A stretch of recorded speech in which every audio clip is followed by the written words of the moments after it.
చనిపోతున్నా, పిల్లలు చనిపోతున్నా, పరువులు పోతున్నా, ఎంత భయంకరమైన కార్యాలు మన ఎదురుకుండా కొన్ని కుటుంబాల్లో జరుగుతున్నా, వీధిలో పడుతున్నా, తాగుబోతులు, తిరుగుబోతులు, భయంకరమైన వ్యాధులతో కుళ్ళిపోతున్నా, ఎన్ని శిక్షలు వస్తున్నా, ఎన్ని తీర్పులు వస్తున్నా, ఎన్ని రకాలైనటువంటి హింసలు కలుగుతున్నా, వారు మారు మనసు పొందలేదు. దేవుని మీరు ఈరోజు సువార్తను చాలా జాగ్రత్తగా వినాలి. ఎందువలన వారు మారు మనసు పొందకపోవటానికి గల కారణం ఏంటి? వారు లోకాన్ని విపరీతంగా ప్రేమించేశారు. పిల్లల్ని, కుటుంబాన్ని.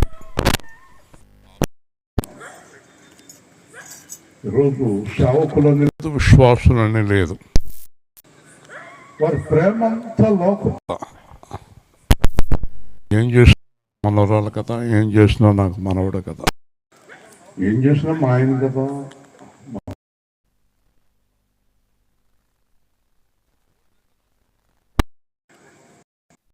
రోజు ఒక అతను నా దగ్గరికి వచ్చాడు, మా తమ్ముడికి పెళ్లి కుదురుతుందండి అన్నాడు. మరి నీ తమ్ముడు ఎవరితోటి వ్యభిచారం చేస్తున్నాడు కదా. అవన్నీ మనం పెట్టుకుంటే పెళ్ళి ఎలాగవుతుందండి? ప్రజెంట్ వచ్చే అమ్మాయిని పాడు చేయటమే. ఇలాగ ఆలోచన చేసుకుంటూ పోతే చాలా భయంకరమైన పరిస్థితుల్లో ఉన్నారు మనుషులు, మారటం లేదు. సరే, యేసు ప్రభుని ఎరగని వారిని పక్కన పెడదాం. మరి యేసు ప్రభుని తెలుసుకున్న వారు ఏం చేస్తున్నారు? పాపాన్ని సమర్థిస్తున్నారు. నేను మొదటి నుంచి మీకు ఒకటి చెప్తున్నాను, పాపం చేసేవారు గొడవ పక్కన పెడితే పాపం చేస్తున్న వారిని పర్వాలేదు అనేవారు ముందు నరకానికి పోతారు.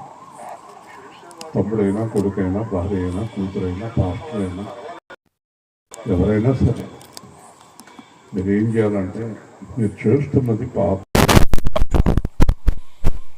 నా ఇష్టం అన్నవారితోటి మీరు సహవాసం చేయొద్దని బైబిల్ కొరంతిలో స్పష్టంగా యేసు ప్రభు రాయించాడు. వారితో మీరు సహవాసం చేయొద్దు.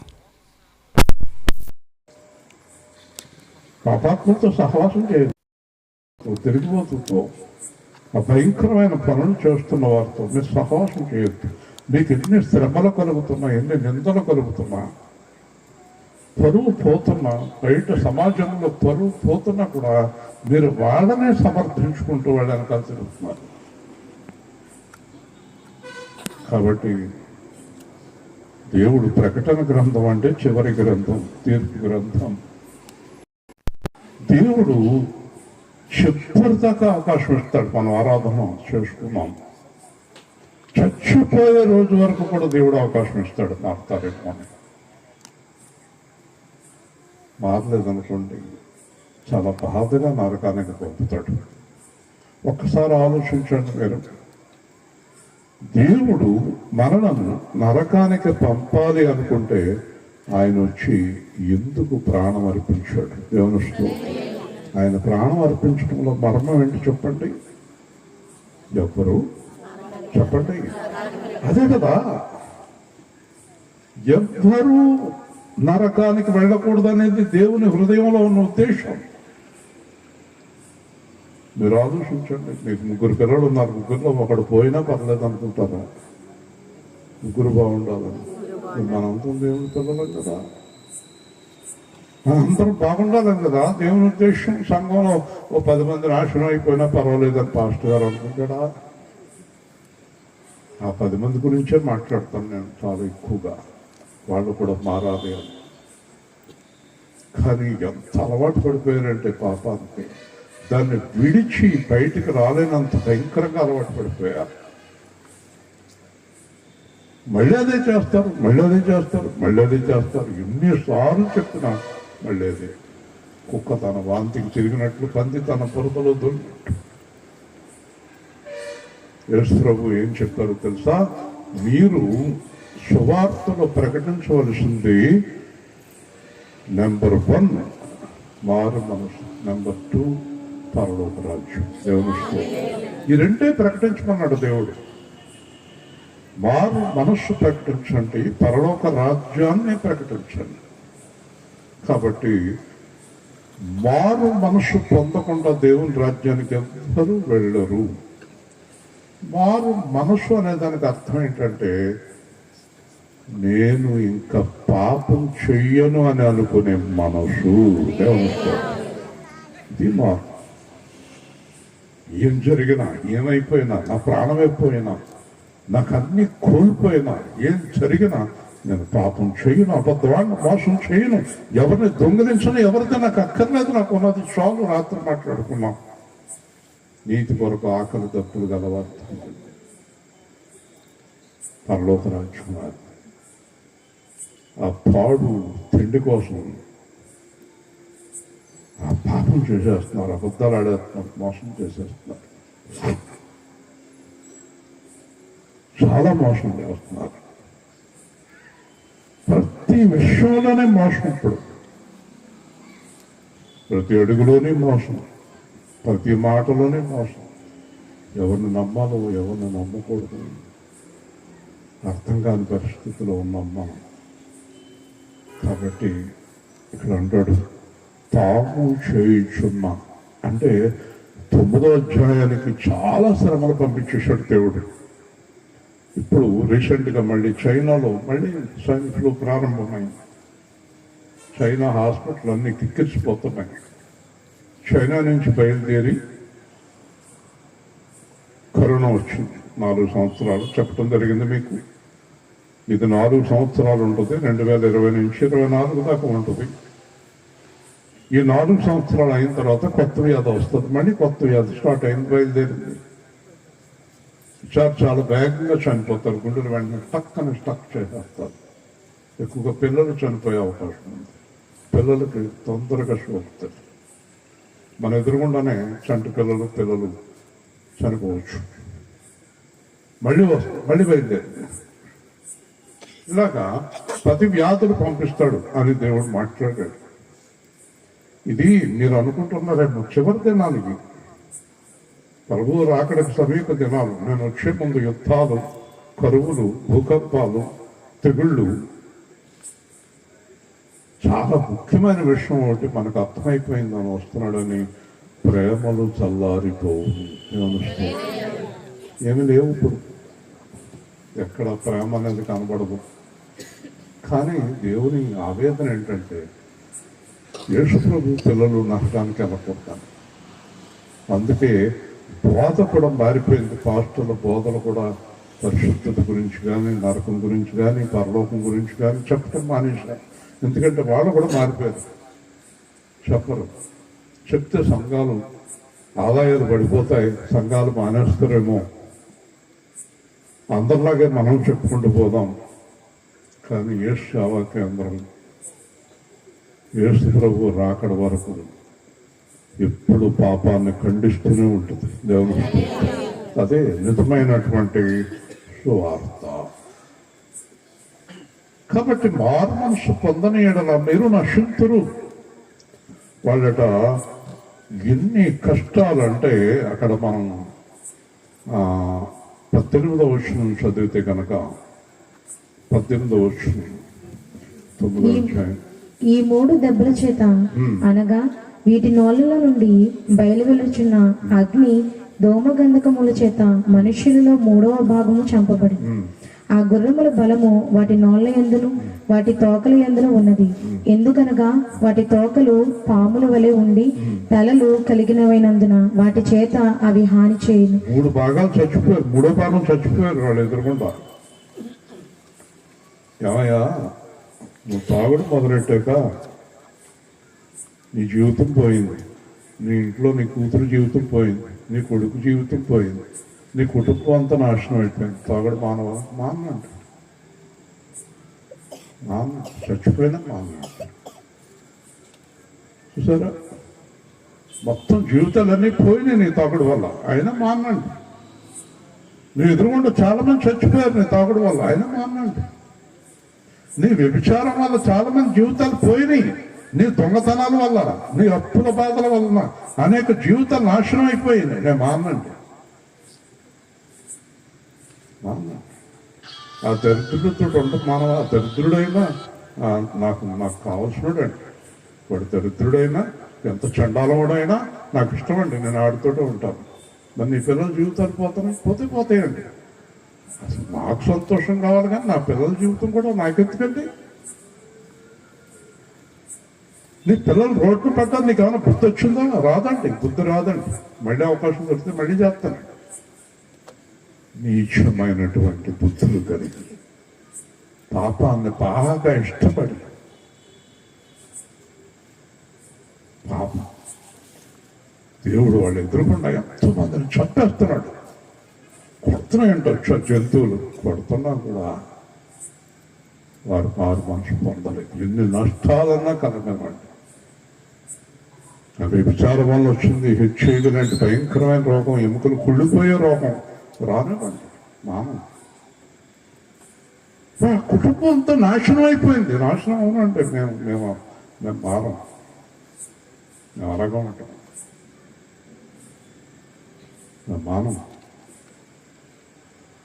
వింటున్నారా? అదే బైబిల్ చెప్తుంది.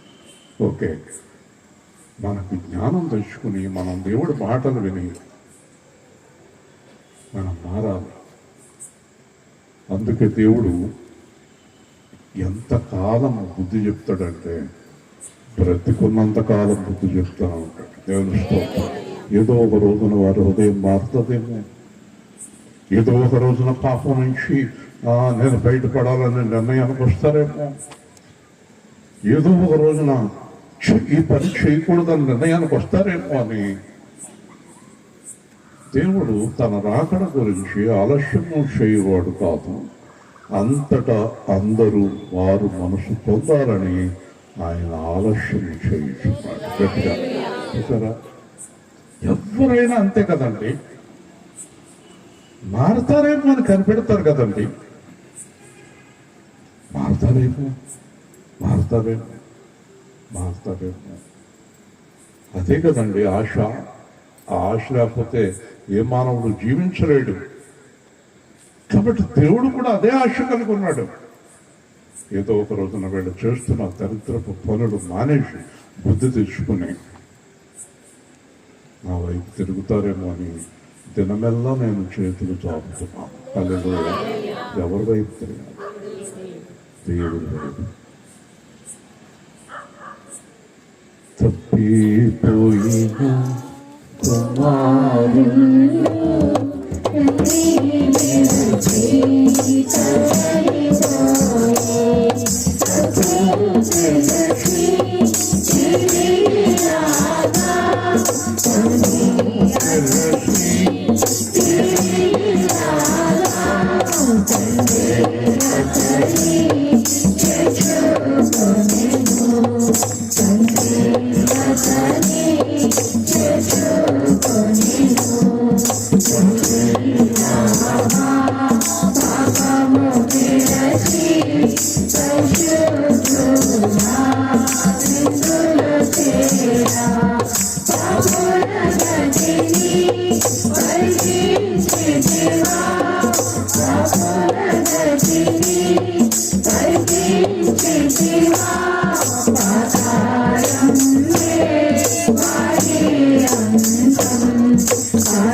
నిర్ణయానికి మనం రావాలి.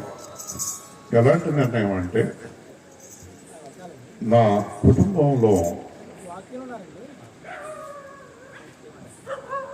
మేము నా భార్య, కుమారుడు, కోడలు, కూతురు, అల్లుడు, మేము 6 పిల్లలు, 3, 9 మంది. ఈ 9 మంది ఎలాంటి నిర్ణయానికి రావాలంటే,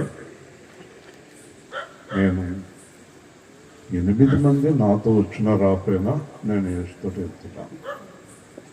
మిగిలిన 8 మంది కూడా అదే నిర్ణయానికి రావాలి. అలాగే కుటుంబం వేరు, కాపురం వేరు, భోజనాలు, ఖర్చులు, కష్టాలు ఇవి వేరు, దేవుడు వేరు.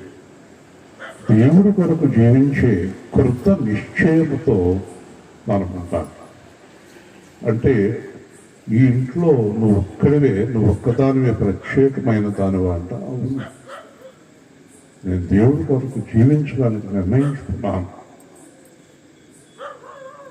మీరు నాతో కలిసి జీవించలేకపోతే నన్ను వెళ్ళిపోమంటే నేను వెళ్ళిపోతాను, మీరు వెళ్ళిపోతానంటే మీరు వెళ్ళిపోండి. ఇలాంటి కృత నిశ్చయానికి మనం రాకపోతే దేవుని రాజ్యాన్ని కోల్పోతాం. పర్వాలేదు, ఏదో చేయని, అదేదో చేయని, ఇదేదో చేయని. ఒకరోజు నేను మా బంధువు ఒక ఆవిడని అడిగాను, అమ్మా నీ ఇంట్లో ఎవరు రక్షణ పొందలేదు, మరి ఎలాగా రేపు పరలోకం వెళ్ళరు కదా అంటే, ఆళ్ళ పొందుతారు అండి, ఆళ్ళ పొందుతారు, పర్వాలేదు ఆళ్ళ పొందుతారు. ఎంత నిర్లక్ష్యమైన సమాధానం. ఇంకొక ఆవిడ అంటుందమ్మా, తాగుతున్నాడు కదా కొడుకు పెళ్ళేలా చేస్తారు, పెళ్ళే మన ఎత్తడేమోనండి. ఆలోచించండి ఒక్కసారి, ఎంత దుర్మార్గంగా ఉన్నారు ఈ మనుషులు. వీళ్ళు బయట వాళ్ళు కాదు, ప్రభు పిల్లలు. బయట వాళ్ళు అయితే తెలియదు అనుకోవచ్చు, తెలిసి చూసారా. కాబట్టి మనం ఒక కృత నిశ్చయానికి, అంటే మీరు జాగ్రత్తగా ఆలోచిస్తే యేసు ప్రభు కూడా లోకాలో, మత్తయిలో, మార్కులో శిష్యులను దేవుడు పిలిచినప్పుడు అక్కడ రాయబడింది ఏంటంటే, వారు తమ యొక్క పడవలను, వలలను, ఇంటి వారిని సమస్తమును విడిచి యేసుని వెంబడించేది. చూసారా, ఈరోజు వరకు మీలో ఎవ్వరా నిర్ణయానికి రాలేదు కదా, వచ్చారా? ఎంతమంది వచ్చారా నిర్ణయానికి? నేను యేసుతో కలిసి జీవించాలనుకుంటున్నాను నిర్ణయానికి. కుడి చేయి చూపించండి. ఓకే, నేను మిమ్మల్ని మొగుడిని, పిల్లల్ని వదిలేయమని చెప్పడం లేదు. నా మాట అర్థం చేసుకోండి. వాళ్ళని సమర్థించకండి. దేవుని తప్పు కింద ఖండించండి. చేస్తున్నది తప్పు అని చెప్పండి, చేస్తున్నది పాపం అని చెప్పండి. కొరంది 5లో పౌలు అన్నాడు, ఆ దుర్మార్గులను వెలివేయండి, సంఘానికి రానివ్వకండి, వారితో కలిసి ఆహారం తీసుకోకండి, మంచినీళ్ళు తాకండి, వారితో కూర్చోకండి. కానీ దేవుడు అన్నాడు, అవకాశం చెప్తూ ఉండు, కొంత అవకాశం. ఒకవేళ వాళ్ళు అదే పనిని కొనసాగిస్తే వాళ్ళని ఏం చేయాలో నేను చూసుకుంటాను. దేవుని ప్రభువుకి అప్పచెప్పాను. చాలా మందిని ప్రమాదంలోనే ఉన్నారు వారు. ఏ రోజు ఏం జరుగుతుందో తెలియదు. అందుకే చెప్పాను, ఒకవేళ మీరు ఆ వ్యసనాలు మానలేకపోతే, ఆ పాపాలను మానలేకపోతే, ఒక దండం పెట్టి దేవుడికి బైబిల్ పక్కన పెట్టి వదిలేసి వెళ్ళిపోండి. లేదా అది వదిలిపెట్టి దేవుణ్ణి వెంబడించండి. దేవుని స్తోత్రం. ఈ ప్రతి మీటింగ్లో చెప్తున్నాను ఈ మాట. నేను బయలుదేరే ముందు మాట్లాడుతున్నట్టు దేవుడు ఇదే మాట్లాడాలి. వారు మనసు, పరలోక రాజ్యం, సమస్తాన్ని విడిచి వెంబడించటం. రేపు సాయంత్రం మా అబ్బాయి కోడలు పిల్లలు వెళ్ళిపోతున్నారు హైదరాబాద్. కూర్చోబెట్టి చెప్పాను మా అబ్బాయితో, యేసు ప్రభుతో సహవాసం, నువ్వు, నీ భార్య, నీ కుమారుడు, జాగ్రత్త. 10 రోజులు ఇక్కడ ఎలా ఉన్నారు అక్కడ అలాగే ఉండాలి. సహవాసం ఉండాలి దేవుడితో. మేము కొంతకాలం ఉంటాం, వెళ్ళిపోతాం. నరకానికి పోకూడదు. క్రమశిక్షణ, పరిశుద్ధత, యథార్థత, అబద్ధం లేని జీవితం. అప్పుడు దేవుడు ఏం చేస్తాడంటే, మనం అలా ఉంటే ఆశీర్వాదం వెంబడి ఆశీర్వాదం పరుగులెత్తుకుంటూ వచ్చేస్తా నీ దగ్గర. హల్లెలూయా. పొరిగే మామూలుగా ఉండదండి ఆశీర్వాదం, ఊహకు అందనంత ఆశీర్వాదం. నేను అడుగుతాను, పాపం చేసేవారు తెలివైన వారు అంటారా, తెలివి లేని వారు అంటారా? చెప్పండి. మరి దేవుడి దగ్గర నుంచి ఆశీర్వాదం ఎందుకంటే పోగొట్టుకుంటారు? ఒకరోజు మన గ్రామంలోనే ఒక 40 ఎకరాలు కలిగిన వ్యక్తి ఏమీ లేని అబ్బాయిని దత్తం చేసుకున్నాడు. వాడు మొత్తం సర్వనాశనం చేశాడు. ఒకరోజు నేను వాళ్ళ ఇంటికి వెళ్తాను, నాన్నని కేకేసి, 40 ఎకరాల పొలం రా బాబు, మొత్తం తగలేసాడు, నాశనం చేశాడు. నేను ఎందుకు దత్తం చేసుకున్నానంటే, 40 ఎకరాల పొలం 80 ఎకరాలు చేస్తాడు అనుకున్నాను. బాగా పేరు తీసుకొస్తాడు అనుకున్నాను, కుటుంబానికి మంచి పేరు తీసుకొస్తాడు అనుకున్నాను. ఇంకో ఈ రోజున ఏమీ లేకుండా నిలబెట్టేశాడు, మొత్తం రోడ్డును పడేసాడు. ఆలోచించండి ఒకసారి. ప్రతి ఒక్కరు కూడా పిల్లలు బాగుండాలి, అందరూ బాగుండాలని కోరుకునేవారే. తర్వాత ఆయన పక్క పిలిచాను, ఒరే ఇప్పటికైనా మారరా, ఏంటో జీవితం నాశనం చేసేసావు కదా, మొత్తం అందరినీ నాశనం చేసావు కదా అని నేను వాడితో మాట్లాడుతున్నప్పుడు వాడు అంటాడు, ఈరోజు నాకు బుద్ధి వచ్చింది కానీ ఆస్తి అంతా పోయింది, ఇప్పటి నుంచి నేను జాగ్రత్తగా ఉందాం అనుకుంటున్నాను అంటున్నాడు. వింటున్నారా?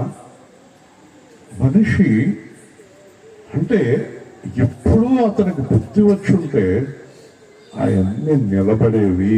దేవుని స్తోత్రం. కాబట్టి ఈ రోజున నాకు కూడా కొన్ని కోట్లు ఆస్తి పోయింది, పోనివ్వండి. మీ అందరితో పోతే పోనివ్వండి. ఎవరి జీవితం ఏదన్నా అయిపోనివ్వండి. నిన్నటి వరకు ఈ రోజు నుంచి రక్షణ కాపాడు. నిన్నటి గొడవ వదిలేయండి, నిన్నటి గొడవ తలంచుకోకండి.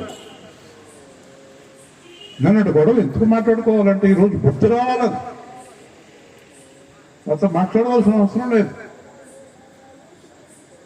కాబట్టి ఇక్కడ దేవుడు బాధపడుతుంది. తాము చేయించున్న నరహత్యలు, మనుషులను చంపే పనులు, మాయా మంత్రములు, తంత్రములు. తంత్రాల గురించి తెలుసా మీకు? మంత్రాల గురించి తెలిసేమో కానీ తంత్రాలు తెలవు కదా. తెలుసా? తెలీదా? చెప్పాను కదా, తంత్రం అంటే ఏంటి? కాకి నక్క, అది తంత్రం. తంత్రం అంటే తెలీదా? అయ్యో బాబు, తంత్రం అంటే నక్క కాకి దగ్గర మాంసం ముక్కలు ఆగుతుంది. అయ్యి ఇప్పుడు ఎక్కువ.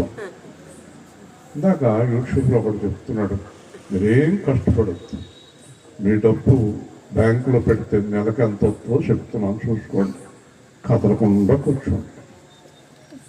మీరు ఇంట్లో అలా కూర్చుంటే, ఆ బ్యాంకులో మీరు డబ్బులు పెట్టుకుంటే నెల నెల మీ అకౌంట్లోకి ఎంత అమౌంట్ పడిపోతుంది.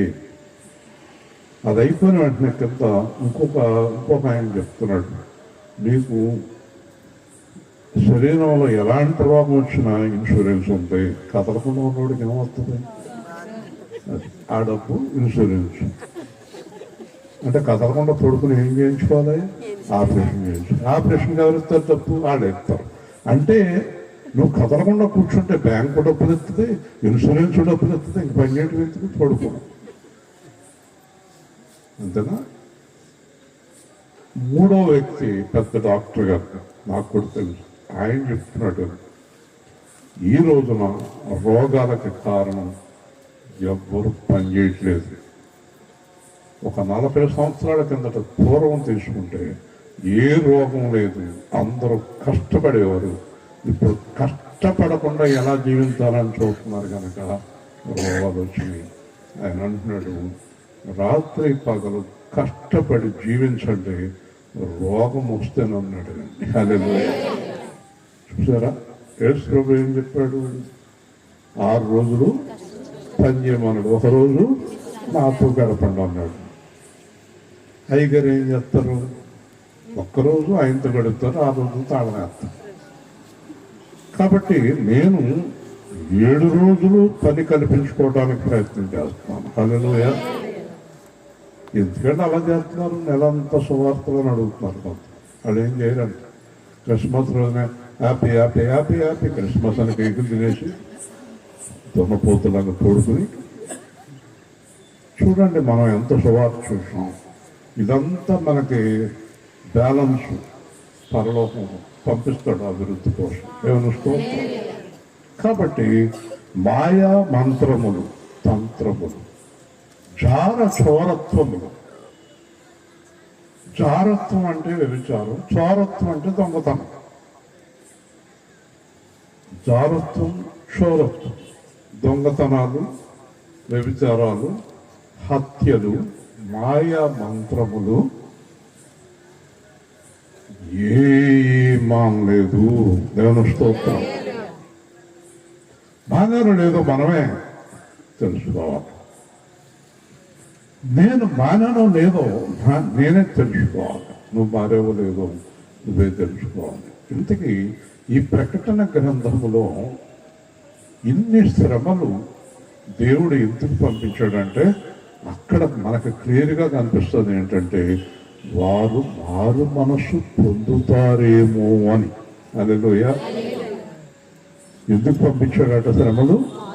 చెప్పాలి. మారు మనసు పొందుతారేమో అని. ఎన్ని శ్రమలైనా రానివ్వండి, వారు ఏం పొందలేదు. గట్టిగా చెప్పండి. ఎందుకు పొందలేదు? ఎందుకు పొందలేరు? వారు దేవుని కన్నను లోకముని ఎక్కువ ప్రేమించిరి. దేవుని కన్నను ఎక్కువ లోకమునే ప్రేమించిరి. మోషే ఆయన 91వ కీర్తనలో ఒక మాట, 90వ కీర్తన చెప్తాడు. ఒక మనిషి ఎంతకాలం ఉన్న ఆయాసము, దుఃఖము, వైభవము 70 లేదా 80 సంవత్సరాలు బతుకుతాడు అన్నాడు. 90వ కీర్తన. 90, 70 లేదా 80 అయినను వాటి వైభవము, దుఃఖము, ఆయాసం అన్నాడు కదా. అన్నాడా లేదా? మరి మీరందరూ చెప్పండి, మోషే ఎంతకాలం బతికాడు? అదే 70, 80 అని మోషే అంటే దేవుడు అతనికి ఎంత ఇచ్చాడు? 120. 120లోని ఆయనకి అనారోగ్యము లేదు. కాబట్టి మోషే అంతకాలం పొద్దున్న కీర్తన చదివి నేను చాలాసేపు ధ్యానించాను. నేను 70, 80 అన్నాడు, 120 ఎలా బతికాడు? 70, 80 అన్నాడు, 120 ఎలా బతికాడు అని నేను ప్రార్థన చేసేటప్పటికి దేవుడు అన్నాడు, మోషే 120 సంవత్సరాలు బతకటానికి కారణం ఒక్కటే. వెళ్ళి అక్కడ చదువు సంఖ్య 12లో అన్నాడు. మళ్ళీ వెళ్ళి సంఖ్య 12కి వెళ్ళి చదివాను.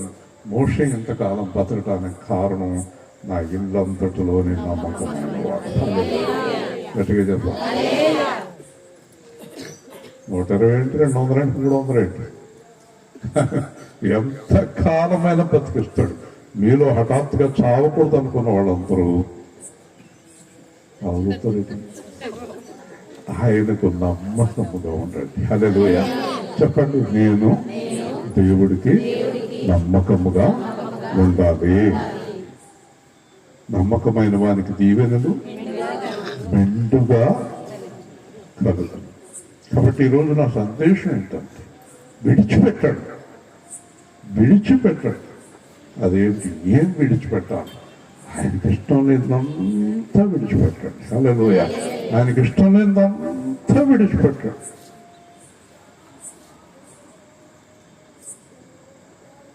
చాలా అద్భుతమైనటువంటి ఆశీర్వాదం మీకు ఈ కొత్త సంవత్సరంలో కలగాలి.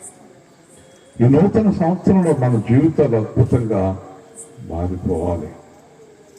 నా ప్రార్థన అదే.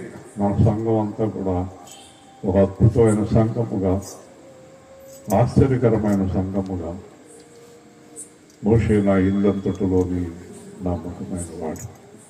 ఆయనకు భయపడు వారిలో మోషే, పౌలు ఉండిరి అంటాడు ఒక చోట. మోషేకి దేవుడు అంటే భయం అంట, పౌలుకి దేవుడు అంటే భయం అంట. ఎందుకంటే భయం వాళ్ళిద్దరూ ఎవరైనా పాపం చేశారా? భయం ఎందుకు?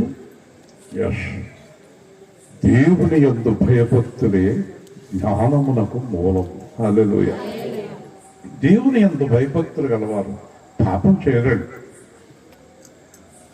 దేవుని యందు భయభక్తులు గలవారు చుట్టూ ఆయన తోత కావలి కాయసు, పాదములకు రాయి తగలకుండా కాపాడు. ఈరోజు నా సందేశం ఏంటంటే, ఎంత త్వరగా వీలైతే అంత త్వరగా మనసు మార్చుకోవాలి. అన్నిటికీ కేంద్రం మనసు. ఒక తప్పు చేయాలన్నా చేయకూడదు అనుకున్నా, ఇతనితో మాట్లాడాలన్నా మాట్లాడకూడదు అనుకున్నా, ఇలా చూడాలన్నా చూడకూడదు అనుకున్నా, ఇలా ఉండాలన్నా ఉండకూడదు అనుకున్నా, అన్నిటికీ కేంద్రం మనసు. అందుకే యేసు ప్రభు మారు మనసే సువార్తగా ప్రకటించుకున్నాడు. హల్లెలూయా. మారు మనసే సువార్త.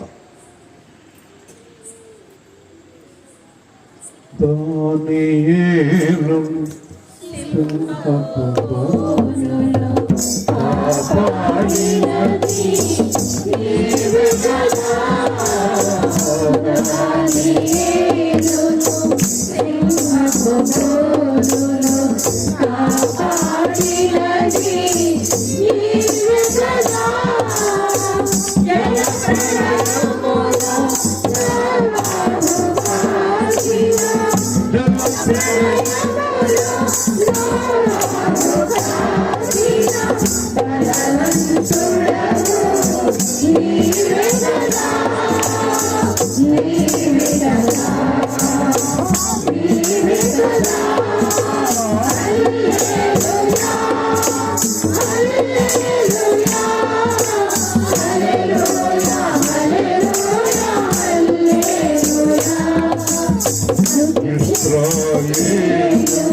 చివరగా ఒక మాట చెప్పి నేను ముగిస్తాను.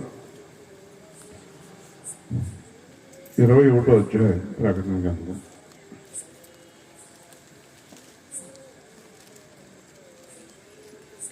6వ వచనం. దీనికి అంత కనెక్షన్ ఉంటుంది. చివరి అధ్యాయం. మరియు ఆయన నాతో ఇట్లనెను, సమాప్తమైనవి, నేనే అల్ఫయు ఒమెగయు, అనగా ఆదియు అంతమునై ఉన్నవాడను. దప్పుకొనువానికి జీవజలముల బొగ్గలోని జలములను నేను ఉచితముగా అనుగ్రహించును. జయించువాడు వీటిని స్వతంత్రించుకొను. నేను అతనికి దేవుడునై ఉండును, అతడు నాకు కుమారుడయుండును. పిరికివారును, అవిశ్వాసులను, అసహ్యులను, నరహంతకులను, వ్యభిచారికులను, మాంత్రికులను, విగ్రహారాధికులను, అబద్ధికులందరూ అగ్నిగంధకములతో మండు గుండంలో పాలు పొందుదురు. ఇది 2వ మరణం. ఇప్పుడు మనం ఏం చేయాలంటే దీంట్లో కొన్ని మాటలు తీసేయాలి బైబిల్ నుంచి.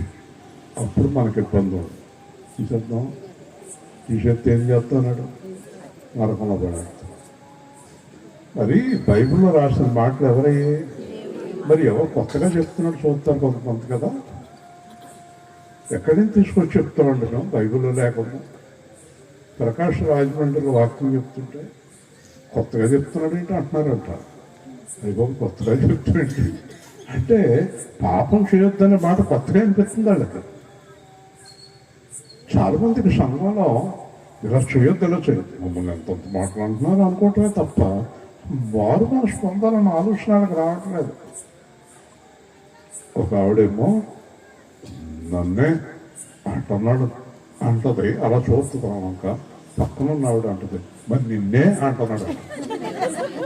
నేను ఏమైనా చూశాను, ఈవిని కాదంట ఆవిడ. మళ్ళీ ఆవిడ కొంచెం లేపు చెప్పి నిన్నే నన్నే నిన్నే నేను నాకు తెలవనుకుంటాను. వెనకాల మాట్లాడుకున్న మాటలన్నీ అనిపిస్తాయి.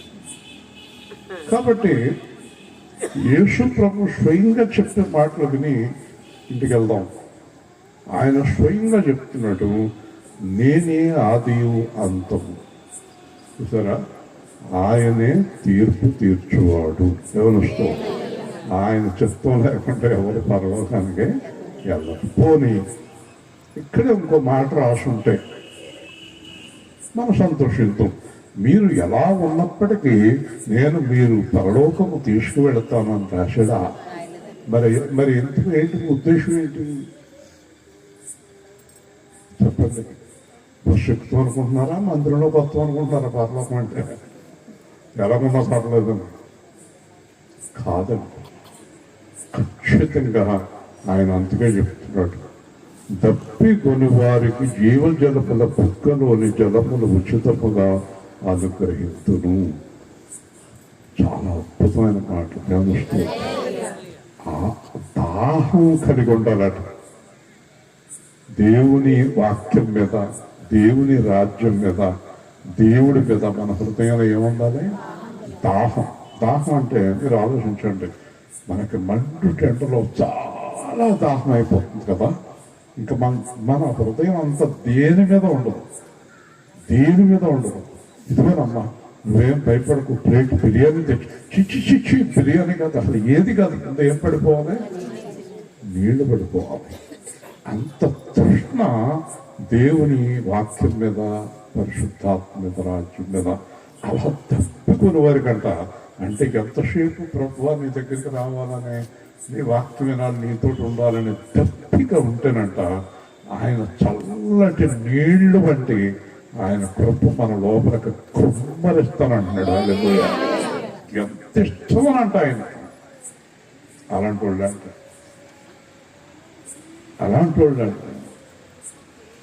ఎంత ఇష్టం అని అంట. దాని బెంగళూరు నుంచి ఒక ఆయన వచ్చాడు, చుట్టాలు అవుతారు. భోజనం చేద్దామని కూర్చున్నాం 1 గంటన్నర. సార్ భోజనం తర్వాత నాకు బైబిల్లో కొన్ని సందేహాలు ఉన్నాయి చెప్పాలని కూర్చున్నాడు. వీళ్ళు వెనకాల వంట చేసి కేకేస్తున్నాం, ఇదొకటే అని 4:30 అయింది. నాకు ఆకలి లేదు, ఆయనకి వెనకాల వాళ్ళు అందరూ తిట్లు. ఏంటంటే పాపం మీరు తినేదాకా మేము తినకూడదని కూర్చున్నాం. అప్పుడు నేను ఆడుతూ చెప్పాను, ఆయన దాహం అలా ఉంది. దేవుని స్తోత్రం. ఆ దాహాన్ని నేను తీర్చాలి. భోజనం ఎప్పుడైనా చేస్తాను. ఎప్పుడు ఉండేదే కదా. ఓ రోజు ఒక సంఘానికి వెళ్తే మేము అమర్నాథ్ గారు నేను అసలు వాక్యం ఏమీ లేదు. అక్కడ ఏం చెప్తున్నాడంటే ఉండుంటే పాస్టర్ గారు అంటుంది పాస్టర్. మళ్ళీ వాళ్ళ అమ్మాయి వస్తుంది అంటుంది. అదేంటో మాకు తెలుసు. ఏమీ లేదు. ఊరు చల్లారిపోతుంది. ఊరు చల్లారిపోతున్నాయి. బజ్జీలు చల్లారిపోతున్నాయి. అన్నం చల్లారిపోతుంది. మీరు తొందరగా ముగించండి. అది ఇదండి గోళ. అసలు ఆలోచిస్తున్నాను ఏషియా గారు ఇప్పుడు ఆహారం లేకుండా ఉంటే ఎలా ఉంటుంది, ఎంత బాగుంటుంది. గోళే ఉండదు. చచ్చిపోతున్నారు అంత ఎత్తుకోలేక తిప్పుకోలేక. ఈ దాని మోషి బతి తిన్నది చూస్తూనే ఉంటాను నేను కదా. కాబట్టి ఆ దాహం ఉండేవాళ్ళకంట ఫస్ట్ దేవుడి వాక్యం వినాలి. ముందు దేవుడికి ప్రార్థన చేయాలి. ముందు దేవుడి గురించి తెలుసుకోవాలనే వాళ్ళకంట దేవుడట ఉచితముగా ఆయన లోపలంతా నీకు తారపోస్తాడు. హల్లెలూయా. కృష్ణ గుణచున్నది నా ప్రాణము ఆశపడుచున్నది, కృష్ణుడుచున్నది నా ప్రాణము ఆశపడుచున్నది. నీ కోసమే నీ జీవజలపు ఊటతో నీ కోసమే నీ జీవజలపు ఊటతో పరచును దేవా, పరచును దేవా, కృష్ణుడుచున్నది నా ప్రాణము ఆశపడుచున్నది. ఆశపడు రీతిగా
దేవుడిలో ఆయన నీతో నీ దగ్గరికి వచ్చేస్తాడు. నీతోటే ఉంటాడు. నువ్వు ఆయన దగ్గరికి వెళ్తే ఆయన నీతో ఉంటాడు. అప్పుడు నాకు లోపల ఏమో అక్కర్లేదని అనగలవు. అసలు దేవునితో స్నేహం చేస్తే కదా మొదట. లోకంతో చేస్తున్నాం డబ్బులు, పిచ్చి పిచ్చి పనులు, దానికి మానుకోను. దానివల్ల ఎన్ని వేదన పడుతున్నాం, ఎంత వేదన పడుతున్నాం.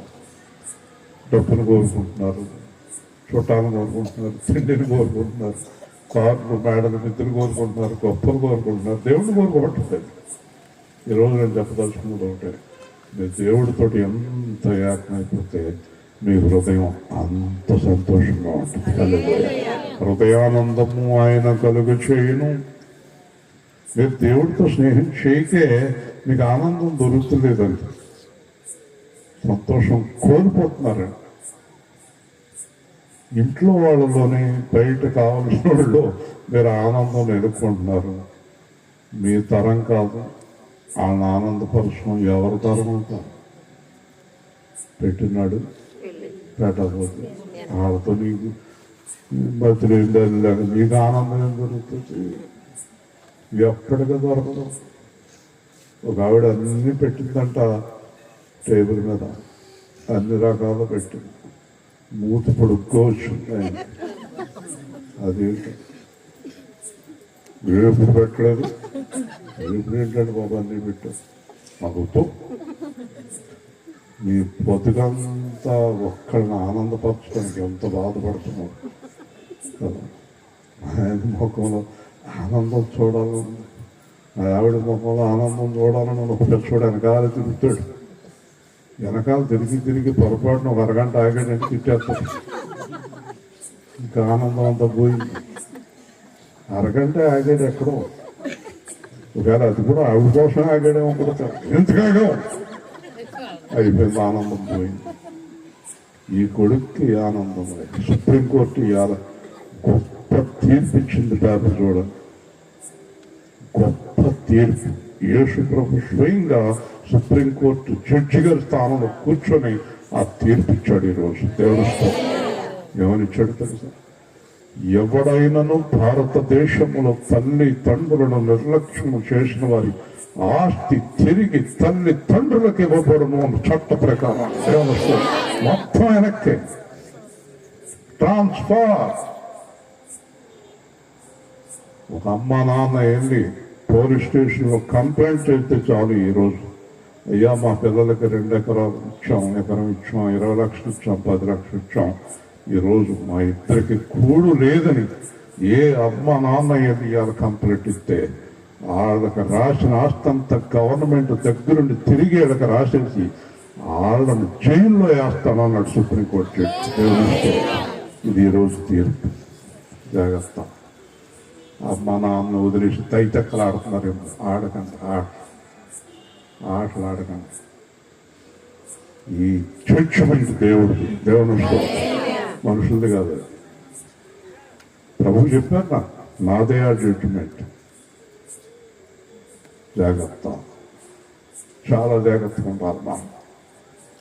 కాబట్టి మనం ఆ ప్రభుత్వ సహవాసం చేసుకోవద్ది.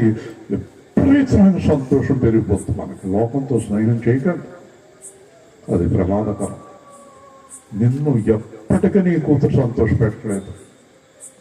మా అమ్మ మొహం ఆనందం చూడాలని నీ కూతురు అనుకోదు. నా కుమార్తె మొహం ఆనందం చూడాలని దేవుడు అనుకుంటాడు. అదే మనుషులు అనుకోరు. అనుభవంతో చెప్తున్నాను, జాగ్రత్త. కాబట్టి అందరూ కలిసి నాతో చెప్పండి, జయించువాడు వీటిని స్వతంత్రించుకోను, నేను అతనికి దేవుడినై ఉందను, అతడు నాకు కుమారుడై ఉంటాడు. అర్థమైందా? మీరు లోకాన్ని అన్నిటినీ జయించేసి దేవుడితో సహవాసం చేస్తే కనుక నా బిడ్డ, నేను అతనికి దేవుడిని. సాక్షాత్ నీ ప్రపంచాలను నిర్మించిన దేవుడే నీకు తండ్రి అయినప్పుడు నీకు అసలు ఏమి కొదువు ఉంటుంది ఇంకే లోకంలో.